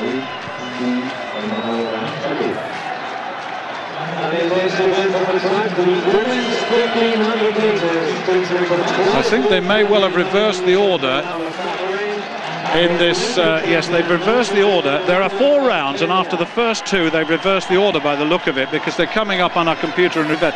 Normally it would be after, with the 6 rounds, they would reverse after round 3 and then they'd reverse after round 5, but this is slightly different. But there's the result of the 3,000 metre steeplechase. Kemboy from Koech, from Langat the pacemaker, from Matalong. 8:06.28, a world leading time. There are the rest, right the way down to the athlete from Qatar. There are the points. Kemboy, Koech and Langat. And the point you were making about the pacemaker being in the points is extraordinary. Well, it just doesn't feel right. Would you let somebody you thought you were racing against get 60 or 70 metres ahead of you under normal circumstances? The next event of the track, women's 1500 metres, and a very, very strong lineup in this one yet again. I'm sure the world's fastest time this year will go. It's only 4:08 by Jenny Barringer of the USA. That was a couple of weeks ago. Steph Twell goes in this one. Twell, the world junior champion back in 2008 over this distance, former European junior cross-country champion as well, was saying to me this morning she's had her best ever winter under the tutelage of mixed woods, running up to about 85 miles a week. There is the Mariam Yusuf Jamal of Bahrain, the former Ethiopian, world champion last year in Berlin, where she retained her title from Osaka in 2007. She's fast, she's strong, she's got great speed, endurance. Look out for Galette Burka there, the world indoor champion from 2 years ago in Valencia. Langa, Nancy Jebet Langa, the Olympic champion from Beijing. What a surprise that was. She's never broken 4 minutes yet, and her quickest time remains that winning time at the Olympic Games. There's Steph Twell. Finished her finals at St Mary's College in southwest London just a few days ago. Full of smiles, can hardly stop smiling since yesterday and today when I've been talking to her. Great to just have all that behind you. Galette too, an athlete to watch, 16th at the World Cross Country this year, 4:04 last year for 1500 metres. Makestad, who's been in good form, the Norwegian, wintered very well, 3 Norwegian records at 1500 metres indoors. Hindeheba of France, the 31-year-old, not yet broken 4 minutes, but holds the French record from 2005. The pacemaker will be Tamara Tverdostup of the Ukraine, targeted with 63.5 at 400 and 2:07 at 1500 metres. If she can stay with that pace and they can stay with her, then this could be very quick here tonight. The wind's still quite strong over on the back straight. They should be striding into it now, but let's hope the pacemaking is competent in this event at least. Tverdostup just makes her way to the front, better known as an 800-metre athlete. She's actually quite reasonable at 400 metres, 55-second runner at 400 metres. Burka, that is, who slots into second place in the purple strip. Jamal in third. Just looking for Steph Twell. She's second from the back at the moment. I suspect that if they do go out in anything like 63 seconds, that 12's best tactic is to be a couple of seconds down on the front end of this group. And they go through there, well, in around 45 and a half, 46 seconds in front of us at 300 metres. That roaring you can hear, and I hope it's not drowning us out, is because of a crowd of, what, a couple of thousand Ethiopians, which are about 20, 30, 40 metres over to our right. And they have been roaring, not just for the last couple of minutes, but for about the last 2 hours. 62.75 at 400 metres. It's quick. Tverdostup about 4 or 5 metres up on the pack, so that's pretty good pacemaking. The main protagonist will have gone through Stuart, I guess, in around 63.2, something like that. Yes, indeed, and when you look at some of these athletes, Burka in particular has got the distance behind her. She can run 3,000, she can run very, very quickly over the longer distances. This is a very, very good pace indeed. Just looking at, there's Langat of Kenya in there, the Olympic champion. Also in there, looking very, very ominous. It's still very early days, and Steph Twell is there, she's right at the very back of the field. Well, Langat is on the inside in about 6th place, badly boxed at the moment. Tverdostup goes through below us in 1:55. That was a slow lap, around 70 seconds, that lap from Tverdostup. And certainly on the inside there, it's Burka, diminutive Ethiopian, the 24-year-old who has such enormous strength and speed, good combination of qualities. Kibiwot, that is in 3rd place. In second in the pack there, the tall figure with the ponytail in the light blue. And Jamal remains at the front, just on the outside in 4th place in purple. She's a little bit boxed at the moment, just behind Jelagat was there. But Jamal well positioned at the moment as they go through with 600 metres to run. Tverdostup's done a reasonable job here. Really needs to step aside now. She's got the pack with her. They're still all there. Steph Twell just hanging around towards the back of the group. And they come into the straight now, and still controlling things, as she has done from early on, is Burka. And she's going to be a tough one to beat when she's at the front line. There's Dibaba moving down the outside. Langat on the inside in red. Kibiwot on the inside in 4th place. 400 metres to run. About 3 minutes, 3:01 at the bell there as they go into the final lap. It's still anybody's race, beginning to reduce to single file. But Burka's run a very, very smart first 1,200 metres here. Don't forget, she's an 8:25 3,000 metre runner, 14:31 for 5,000. If this comes down to strength, which it may well do because it's not been slow, then Burka, well, I think my money might well be on her. Down the outside there, moving strongly. I think that was Hilali.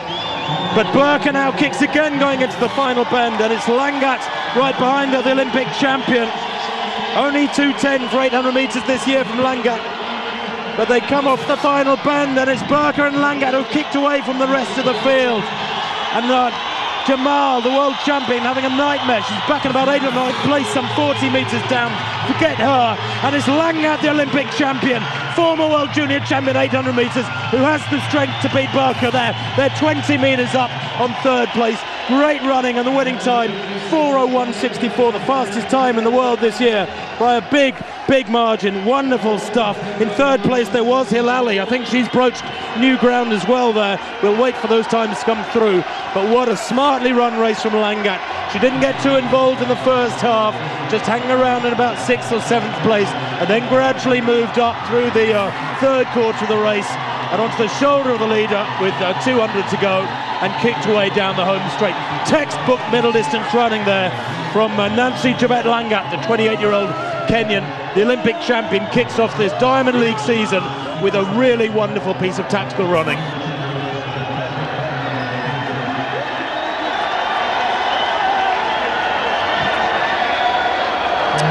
Well, it's a new meeting record by some 3.5 seconds. It's the fastest time in the world this year. A little bit of pushing there, as you can see. Another Dibaba sisters being pushed out wide.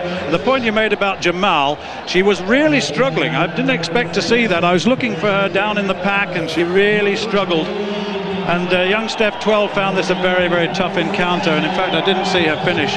She got well beaten here. The temperature very hot. It's well over 30 degrees still. But Langat, the Olympic champion, showed real class. She's a competitor. She knows how to run races, and the point you made about the tactical approach to this race, absolutely perfect. Burka did most of the early pressure running, and Langat in the end took the title. Good race indeed, with Hilali, the Moroccan, with a best of 4:03, that was last season, coming through into 3rd place. So she's only a youngster too, if I remember correctly. I'm sure we've seen her run a new personal best here tonight, but not often you get Burka beaten in that sort of situation. It does underline the form of Nancy Langat. I said my money was on Burka. Well, good job I'm not a betting man. She's a former world cross-country champion, is Burka, but Langat there showing all the racing nous that you'd expect from an Olympic champion to win very strongly indeed, and looks determined, doesn't he? You don't often see that fierce gritting of the teeth from the Kenyan women. She is a sub-2-minute 800 metre runner. Last year she ran 4:01.64. I think she's run faster than that here tonight already, right at the beginning of the season. Well, the javelin is also a very fine competition indeed, and when we look at we've got the Olympic champion, we've got world champion, we've got everyone here really, and it's going to be an absolute cracker. Spotakova of the Czech Republic, that's not her incidentally, she is taking her first competition here. Spotakova of the Czech Republic.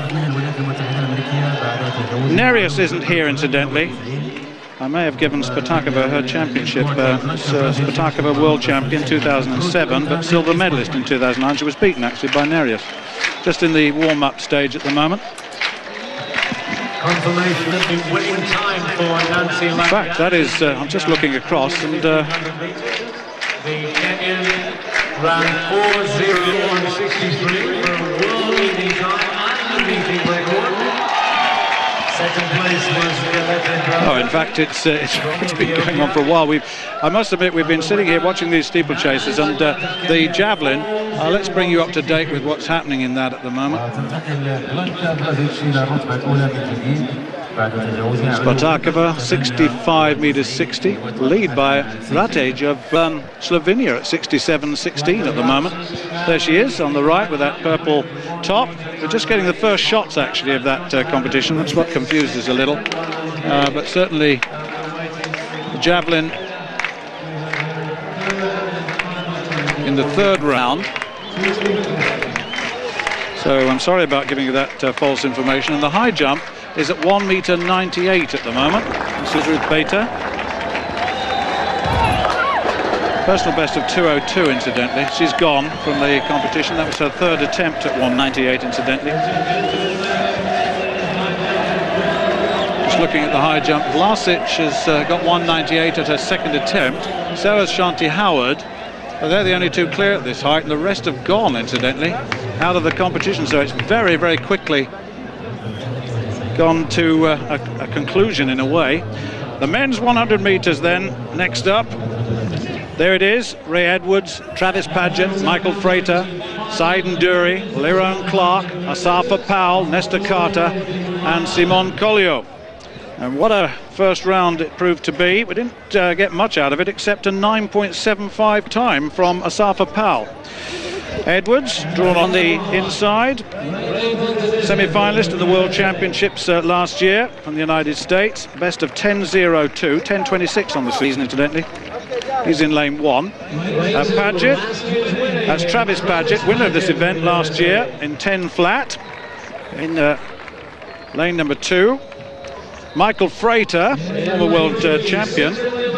Frater, semi-finalist last year in the World Championship, still around. 9.97 Frater ran in the heat, incidentally.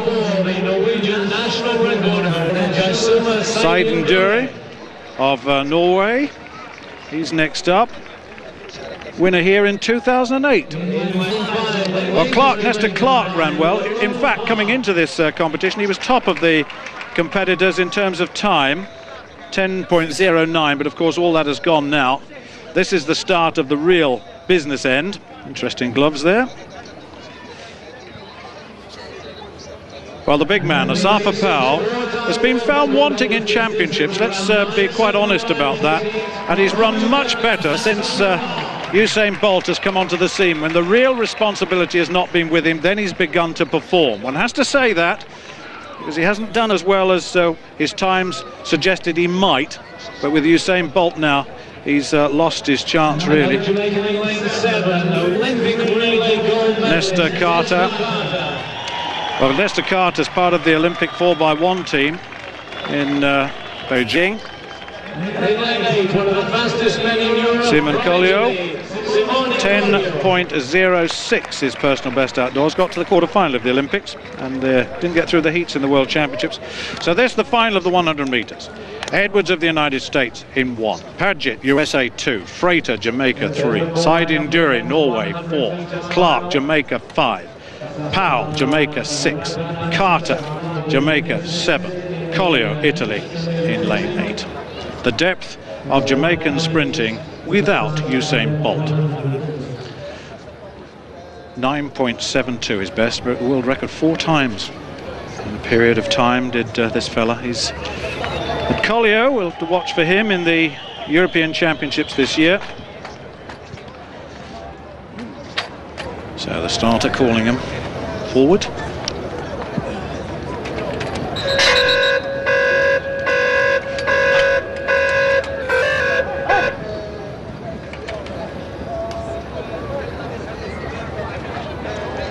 Just being held up for the moment. I'm not sure what the problem was there, Stuart. There's still quite a lot of noise in the arena. Next event after this will be the men's 5,000 metres. Then that women's 400 metres will round off the programme here in Doha. Conditions, now, well, it has settled a little bit, Stuart, but there's still a fair bit of breeze over there at the far end. You may have seen a green card raised there. Now, a green card, remember there's one false start in sprints, but a green card indicates that it was a technical offence, not the fault of the athlete. So the athlete's not penalised in any way. But remember now, one false start and you're out. It's pretty severe if you get it wrong. Edwards, Paget, Frater, Saiden Dury, Clark, Powell, Carter, Collio. The final of the men's 100 metres.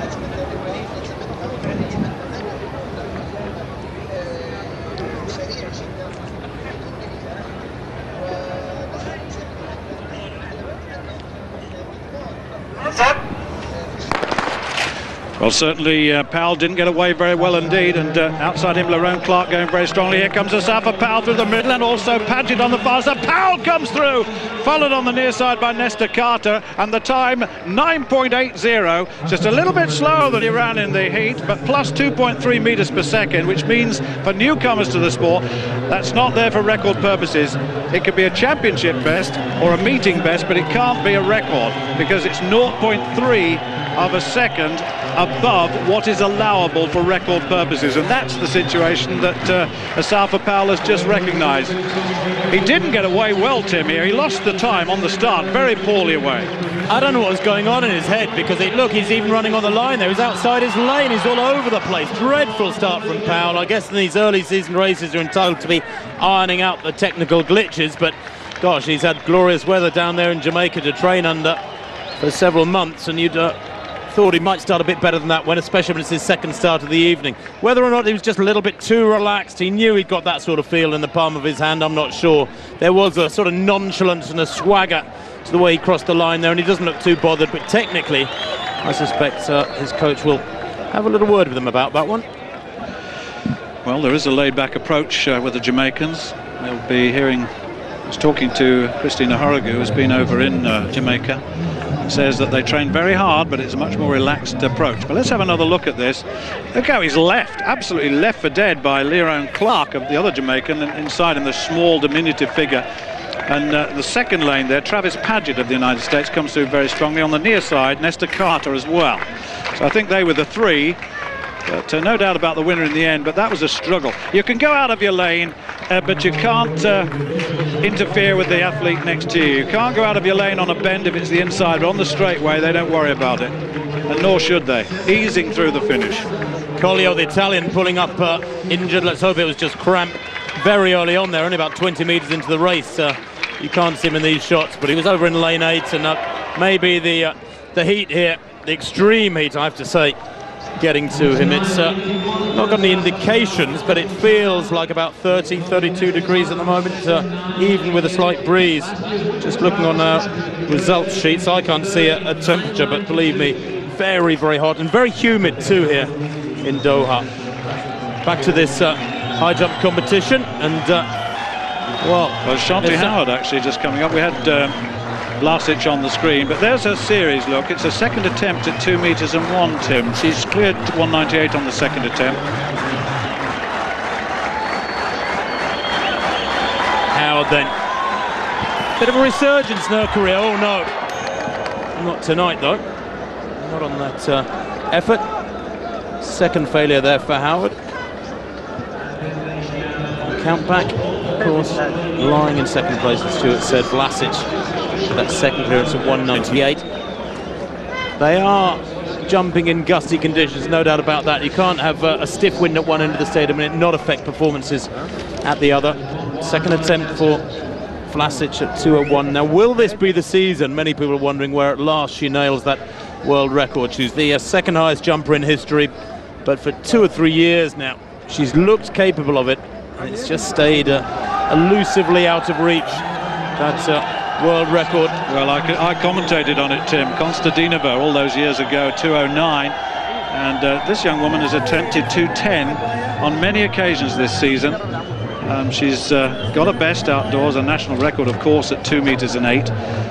In the past, she's been criticised a little bit, particularly in that Olympic year when she came in and she had so many competitions and lost to Halibo of Belgium. That was a big surprise in the Olympic final, if you remember. And when you get up to record heights and championship heights and the like, then they start really measuring the centre of that bar with some accuracy.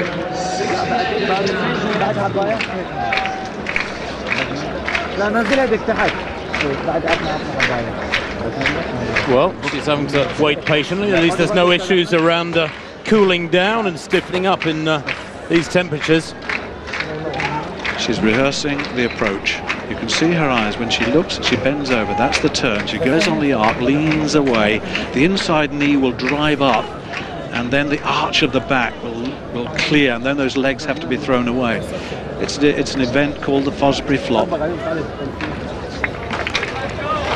The lineup for the men's 5,000 metres then, 12.5 laps of the track, the longest discipline in the Diamond League series. And what a field it is. 8 men in this lineup have broken 13 minutes, the fastest time in the world, 13:09. And there was discussion in the hotel this morning as we see this field going through rather quickly. Daniel Kipchirchir incidentally, a very interesting entrant, the 25-year-old Kenyan, better known as the 1,500 metre man. There was talk in the hotel this morning of making this race a 3,000 instead of a 5,000, but the consensus of opinion was they wanted to stick to 5,000 metres. Here we go with Vlasic. Oh, looked as though she'd got clear. But she's the sort of athlete that can get on the third attempt, but we'll come back to that, I'm sure. She's got one more attempt left at this height. Well, Simotwo is one of the pacemakers. He's home sent through 3,000 metres in 7:45.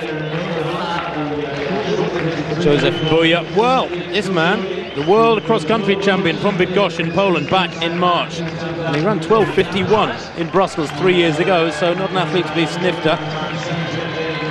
Rashid of Qatar, the 23-year-old, formerly Daniel Kipchoge, like many athletes running for the Gulf state nations. He's a former Kenyan. Eliud Kipchoge, world champion back in 2003. One of the fastest men in history with a time of 12:46 to his name. Merger, watch him too, Mane Merger, the 21-year-old Ethiopian. Fourth at the 10,000 metres last summer in Berlin at those World Championships. I don't think we'll see any teamwork here from the Ethiopians, the Eritrean there, Emmanuel Mezel, only 19. Has only run 13:25. He could find this tough going tonight.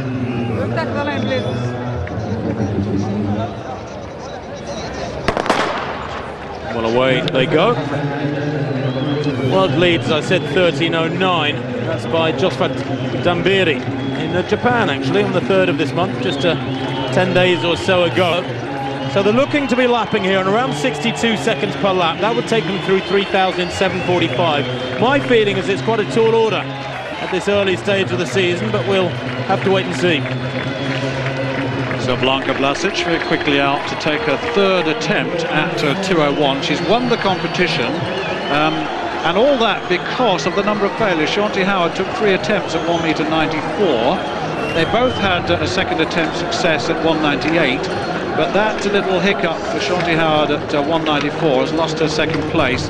Third place Ruth Bader, we saw her a little earlier on, she cleared 1:94. So this could be the last jump of the competition. I'd be surprised though, because really Vlasic is worth so much more than this. 2:01. No, that will be disappointing. Now that is disappointing, not only for her but for the crowd, because she's with 2:08 as a best, and she's always so consistent around about 2:05, but she's gone. But she's won the competition. There you've got it. Second time clearance at 1:98, good enough to give her the title, the vault. Spiegelberg of Germany is next up at 4:70. There's the series, passed at 4:65, so a little bit of tactics coming in here. And if you're just joining us, then you would have expected Isambeyeva to be involved. Just to repeat what I said earlier.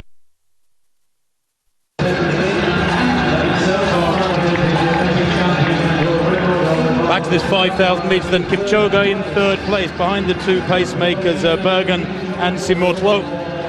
The pacemakers, I have to say, very much under scrutiny here again. The first lap was under 60 seconds. They went through 600 metres in 1:29, way too quick. And Kipchoge there, right behind them in the purple strip in third place, may pay for that. Abere Kuma in fourth place. Abuya, the world cross-country champion, the tall figure there, in about sixth place. 1,000 metres in 2:31. Well, it is indeed a little bit too quick, although that lap to bring them up to 1,000 metres of outside 62 seconds has brought it back onto something like a more normal schedule. It's still too quick, but it's not a great way to run a race either. Just bring you up to date with the result of that men's 100 metres. Powell 9:81, Nesta Carter 9:88, Travis Paget 9:92 in third place. So there are the points for them. at that time rounded up by 1/100th of a second. Sapapal. Not a bad start to the season though. The world records are down sub 9.6. It's all changed in the 100 metres. Well, still a big pack here despite this pretty healthy tempo. It will start withering though. They will start dropping back. It's Bergen who leads from Simotwo. But then in third place, the diminutive figure of Abdosh, Ali Abdosh, who is just one of this group of Kenyans who have gone under 13 minutes. The 12.56 athlete is Abdosh, 27.09 for 10,000 metres last year. He's a tiny figure. There he is in third place. Kipchoge in fourth. He's got that lovely smooth style of his with quite high arms. But gradually reducing single file now because this pace will take its toll, no doubt about that. That's 4 laps they've just gone through in there in 4:04. That's more or less a mile they've gone through in about 4:05. It's a very, very quick running indeed, and it is indeed taking its toll. They're stringing out, aren't they, towards the back of the group, 1 or 2, who started with real determination and grit, beginning to have to let go already. Abdosh has now dropped back. It's Kipchoge in third, Abere Kuma, and then Chepkok on the inside there in that blue strip, and down the outside there, making a strong move in the red vest. I think that's Bekele. Yes, it is indeed. The younger brother of Kenenisa Bekele, Taruku Bekele. Back him over then in the javelin, just breaking away from that 5,000 metres at the moment. Bakumova of Russia. Just looking at her performances thus far.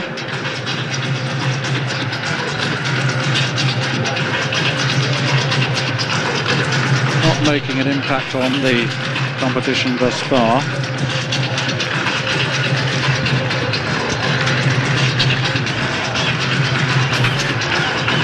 She was quite pleased with that actually. Let's just have a look and see what that comes up as. That's a longish throw, isn't it? We're not sure. Maria Akopmova of Russia.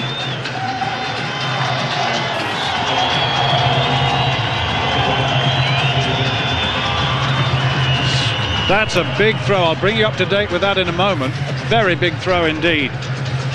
Well, they've gone through 2,000 metres in 5:05 in this race. That's second kilometre, 2:34 after a 2:31 opener.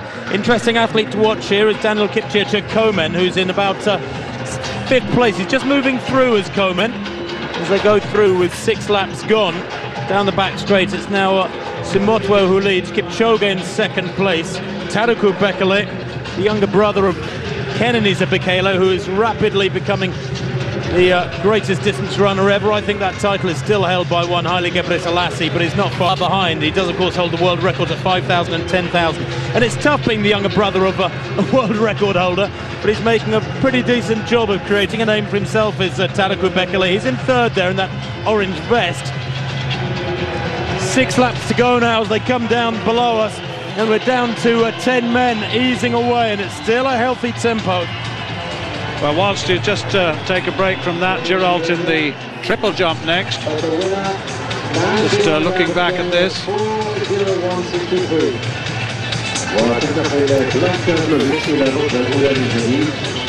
And that's way over 17 metres for Gerald. And that's a very, very good jump indeed. It's about time we got the big 17-metre pluses. Just have another look at it. That's in slow motion. Good technician though, Gerald.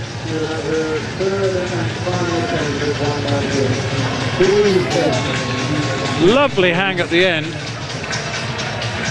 17 metres and 29, I think that is.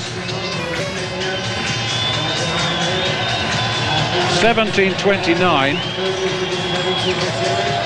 And Capello next to come. Now Capello has a best of 17 metres and 8. Alexis Capello. Now then, what can he do? World Championship bronze medals, good middle phase, look control. Oh, and that looks better. I tell you what, that's a good jump. His season's best is 17:28, which is close to that 17:29 of Girault, and that looked very, very good indeed. Lovely controls, look at the relaxation, beautiful bounce, great strength-weight ratio into the 3 phases of that technique. Now then, he's got 17:29 to beat. Now then, has he done it? Well, I can tell you off pictures that he has, and there it is. Well, that came up quickly. 17:47. I knew it was a long way. Girault 17:29. Bettensov 17:22 in third. That's a very good start to world-leading performance. It's changed in the 5,000. We had a group of 10 in the space of 600 metres. It's broken down to 3, and it's Kipchoge who leads for Kenya from Tariku Bekele. And then in third place, it's Chepkok as well in the light blue, who has eased away with this pairing. In fourth is an interesting athlete, a man who I don't know at all well, Boujatawi of Morocco. He's a 13:09 man, but he's heading for something much, much quicker here tonight if he can stay with this. He's isolated there, centre of shot. They went through 3,000, wait for it, in 7:40.11. It's really quick. They had a 60-second lap to go through just 7 laps and push on through 3,000. So there's been some very aggressive running through this last 2 or 3 laps. And now it's Chepkok who takes his turn at the front. Tariku Bekele in third there, in the orange vest, just dogging the heels of the 2 Kenyans, whichever one of them leads. Boujatawi of Morocco, flailing arms either side. I'm not sure who that was there, dropped by the wayside, maybe one of the pacemakers. 3 laps to go. Kipchoge, who always looks so controlled, he's such an elegant runner in the black strip in the middle of this trio, or the purple and black strip I should say. Looks very comfortable to me. Bekele there in the orange to the right, just dropping his arm as they come up towards the 4,000 metre point at the end of this back straight. They've got about 20 metres on Boujatawi. He's got to try and work hard. They're very, very tough for the Moroccan in this sort of situation. If he can, he's just hoping upon hope that one of them will ease back and drop away from the other 2. They go through 4,000 metres. They're 2:39.11, by far the slowest kilometre of the race, in 10:19 at 4K. So they're gathering themselves here for the final surge somewhere in the final couple of laps. Well, and as I say that, so Bekele's dropped out, just looking there. Bekele's gone, oh my word. Cramp may be getting to the Ethiopian. They're not used to this humidity in Ethiopia. Yes, it's hot, but it's high altitude and it's a dry heat. And Bekele is gone. That's a real surprise. 2 laps to go, and it's down to 2 men. The Kenyans, Kipchoge and Chepkok. Vincent Chepkok, the 21-year-old, is a 12:55 man. He was third in Brussels last year, right at the end of the summer when he produced that time. He had a wonderful year in 2009, twice under 13 minutes during his campaign, and he was a World Championship finalist to boot. He finished 12th in Berlin at 5,000. But Kipchoge here, Stuart, is the master performer. He's the man you would expect to be in charge here. Certainly holds the psychological strong cards here, just Kipchoge, but Chepkok matching him stride for stride with just under a lap and a half to go. Yeah, it'll be interesting to see how they handle this, won't it? Well, Kipchoge knows all about great running as a youngster. He lifted the world title back in 2003 as a 19-year-old in Paris in that wonderful Stade de France. And they come down now with 1 lap to run, and there's a big, big gap behind them back to Boujatawi of Morocco. They go through there in 11:53. It's going to be quick. It's going to be way under 13 minutes. The fastest time in the world this year is going to be beaten by some 15 seconds or so. Remember, it stands at 13:09 to Zambiri of Kenya in Japan from a couple of weeks ago. Boujatawi in third place, Merga in fourth, Rashid in fifth. The early tempo really has decimated the main part of the field through this final quarter of the race. But we do indeed have a race in our hands. 200 metres to run. Kipchoge there, still looking smooth, still looking very much in control. Doesn't look yet like he's really turned on the burners. Chepkok, the head beginning to rock a little bit. Has he got the legs? 2 metres is the gap. 120 to run. And as they come round into the straight, neither of them has really yet given it everything. I don't know if this is pre-arranged or not, but Chepkok's beginning to look now like he's working to attack Kipchoge, who grits his teeth, stays 2 metres clear, comes through in 12:51.22. It's about 58 seconds for the final lap. Fabulously quick time in sweltering hot conditions here. And Boujatoui, the poor Moroccan, just loses out on third place there as they come through the line. He's passed about 50 metres out by Merga, who grabs third. Boujatoui of Morocco takes fourth, and in fifth place there is Rached in around 13:12. Well, those two with the quality of that competition out in front, with the disappointment of Bekele not to be forgotten, dropping out with a couple of laps to go with cramp. The quality of that competition driving them on to a tremendously quick time, the fastest time in the world this year, 12:51, by a long, long way. And indeed for Kipchoge, well, it's a time that is some 5 seconds outside his personal best, but his second fastest time ever. What a run. And he did look in control. Masterful performance from Kipchoge, confirming what great form he's in. Of course, for the Kenyans, with the Commonwealth Games in October, way ahead in the future. It's the African Championships that they're focusing upon. It will be at the Moi Stadium in Nairobi, just outside Nairobi, in July. That's the main objective for them. But this is that leading duo heading off with 200 metres to run, and Kipchoge is rarely beaten in this sort of situation. You need a Kenenisa Bekele or somebody of that sort of calibre to better Augustin Kipchoge, Eliud Kipchoge, excuse me. So the Olympic silver medalist from 2008, former world champion, best the entire field here tonight. Exclusively African field, Ethiopians, Eritreans, Moroccans, former Kenyans like Nicholas Kemboi running tonight in the for Qatar. Wasn't too sure about it, was he? All credit to Chetkok there, who has come through with a big new personal best. His time confirmed at 12:51.45, 0.3 of a second down on Kipchoge. In third place, Merga of Ethiopia, 13:05 his time. Well, Langat there winning though 1,500 metres in 4:01.63 in the colours of Kenya, or almost in the colours of Kenya. The Olympic champion in very good shape indeed. Said she enjoyed that one. Steph 12:4:06 in her first track race of the summer. I think she can be pretty pleased with that one, although she looked some way down, of course, in that sort of context. And the place time's not bad either. The first 9 athletes getting under a 4:10. Well, just another look back at Vlasic. And, that was her clearance that we saw. Remember, the bar was moved then. That's 198. She'd won the competition by virtue of Shanti Howard's 2 or 3 attempts at 194. They were absolutely equal at 198. Both got it on their second attempt. Miss Shanti Howard, she's an American, very tall, and that was her 198 second time clearance. And then 3 failures. That was her second time clearance, wasn't it? Bar just staying on. And very good competition in the end, although it petered out rather rapidly in the end, I have to say that.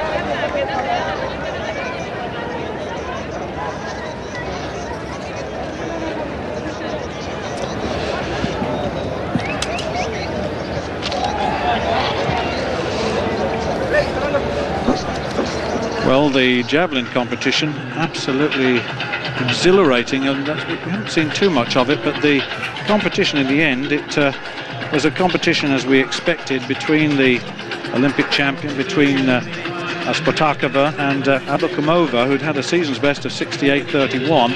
Spotakova went at 67.33 in the end, with Abakumova at 68.89. Just to talk over pictures for a while, that should bring you up to date. But this is her first competition of the season, so it's taking on a bit of quite a lot actually. This is Abakumova. Really hits that javelin along its line, and that's what gets it its elevation absolutely perfect, and you can see the 65-67 meter line, very strong indeed. Good competition though. The world champion is attempting 465. She has one final attempt. Well, a qualitative competition in a number of disciplines tonight.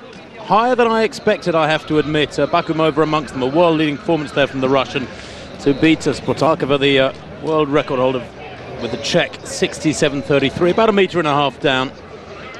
And the Diamond League points, of course, being shared by Bakimova, Sporakova and Ratej of Slovenia. Incidentally, Safa Paul saying that he felt that the gun was a little quick in his 100-metre race, hence his poor start. He said he was very happy with his run, but maybe it's not just the athletes who have to iron out a few cobwebs in these early season meetings. As we see what is a cracking lineup for this final track event of the evening, the women's 400 metres with well, Alison Felix. Are we on the verge, Stuart, of a new event season for her? Christine Day of Jamaica, just outdoors, 51.54 actually set last season. She's drawn on the inside. It's a tough field, really, running from the inside. World Indoor Champion this season, came here to Doha, so had a very enjoyable time here on the boards. She's in lane 2. She's also Olympic silver medalist in Beijing. Of course, part of the Jamaican relay squad, Sherika Williams.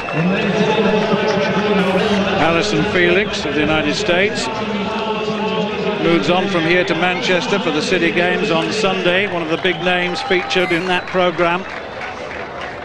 And she's got another young woman en route to Manchester after this, Christina Horrigu, the Olympic champion, the world champion from 2007. Been to Jamaica, been to America, been training with the Jamaicans and in Irvine. Sherika Williams, that's Noveline Williams-Mills, I beg your pardon, of Jamaica, in lane 6. 3 World Championship silver medals to that really. Moncho of Botswana, 8th in the Olympics, 8th in the world, season's best 50.35, and Monica Hargrove right on the outside. So, the women's 400 metres, Christine Day, Debbie Dunn, Sherika Williams, Alison Felix, probably the best all-round sprinter in the world as far as the women are concerned, Christina Horrigu, then Noveline Williams, Amantle Moncho of Botswana, Monica Hargrove of the United States, that's Felix. Terrific at 100, sub-11, 200, sub-22, 400, sub-50. Holds the meeting record here at 49.83. Felix. How will Christina Horrigu go here? She's trained well, she said. A long chat with her yesterday. Starting her season steadily. This is a bit of a baptism, really. It's Felix.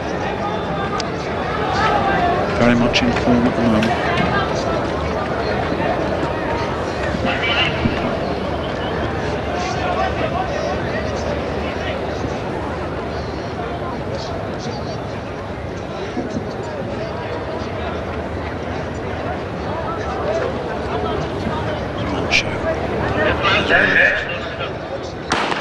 Christina Horrigu was hardly in the set position when the gun went off. She's been dreadfully left at the start. I'm not sure what happened there. The starter fired the gun before she got underway, before she got into the set position, and Felix is already alongside her now. Alison Felix going well. Inside Felix, Sherika Williams of Jamaica. Debbie Dunn going quite strongly, the world indoor champion.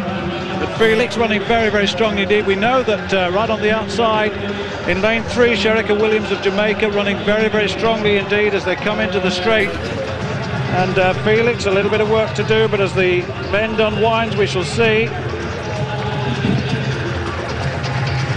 Williams leading, Felix coming very, very strongly. And here comes on the near side, Williams looking very, very strong, and Felix, what a finish from Felix. All of a sudden, from being down a long, long way, just floated through to take it, and take it very comfortably indeed.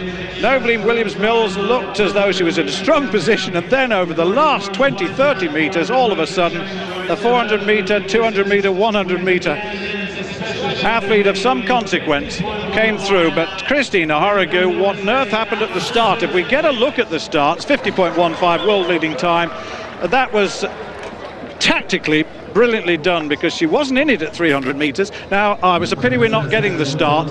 Well down here, Tim, at this point.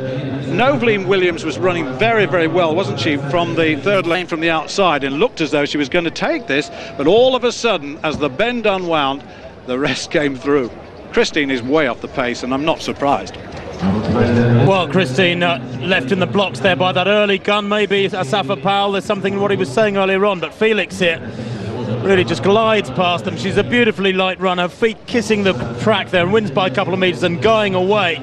Good running there out in lane 7 from Moncho, with Noveline Williams-Mills just being run down, as has happened before. She loves to commit early, does Noveline Williams-Mills. The Jamaican runs with real guts, but just so often seems to lose out in that last 50 metres or so. You remember the World Championships in Osaka in 2007? Exactly the same. Looked as though she was going to win it, and the rest came through on her. The rest is history, but you're quite right with that. She looked as though she'd got control of the race, but the momentum of Alison Felix moves on now to Manchester. Let me just repeat that. She's going to the Manchester City Games, and that'll be a good event. There are lots of super athletes there, and the world moves on. Terrific race, and there's the result. Felix 50.15, Moncho 50.34, Williams-Mills 50.5, Christina Horrigo 50.88, a season's best, but there's how the points will be decided. Well, I suspect, Stuart, that that's one of the best seasons openers Christina Horrigo's ever had, 50.88, so let's not criticise too much what was a poor start. Perhaps we'll have to find out what she thinks about it later on. Certainly the pole vault competition still, well, just catching up with that. Like Spiegelberg of Germany, that looks like.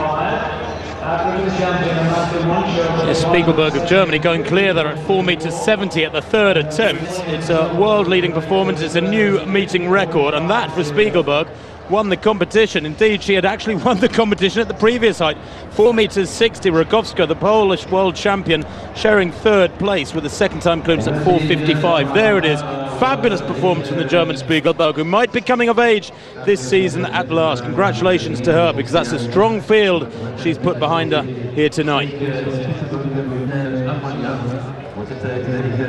Well, what an evening we've had. David Rudisha, 1:43 in the 800 metres. But Sean Jackson, 48.66, the 400-metre hurdles. Lolo Jones coming back from a World Indoor win to win that hurdles. Ezekiel Kemboy in the 3,000-metre steeplechase. Nancy Langat in the 1,500 metres. And Asafa Powell at 9.81. And really, it's been quite an evening. But we move on now to next week, to Shanghai on May the 23rd. The Diamond League moves on to there. So I hope you've enjoyed the evening thus far. Lots to celebrate. Alison Felix finishing the programme well.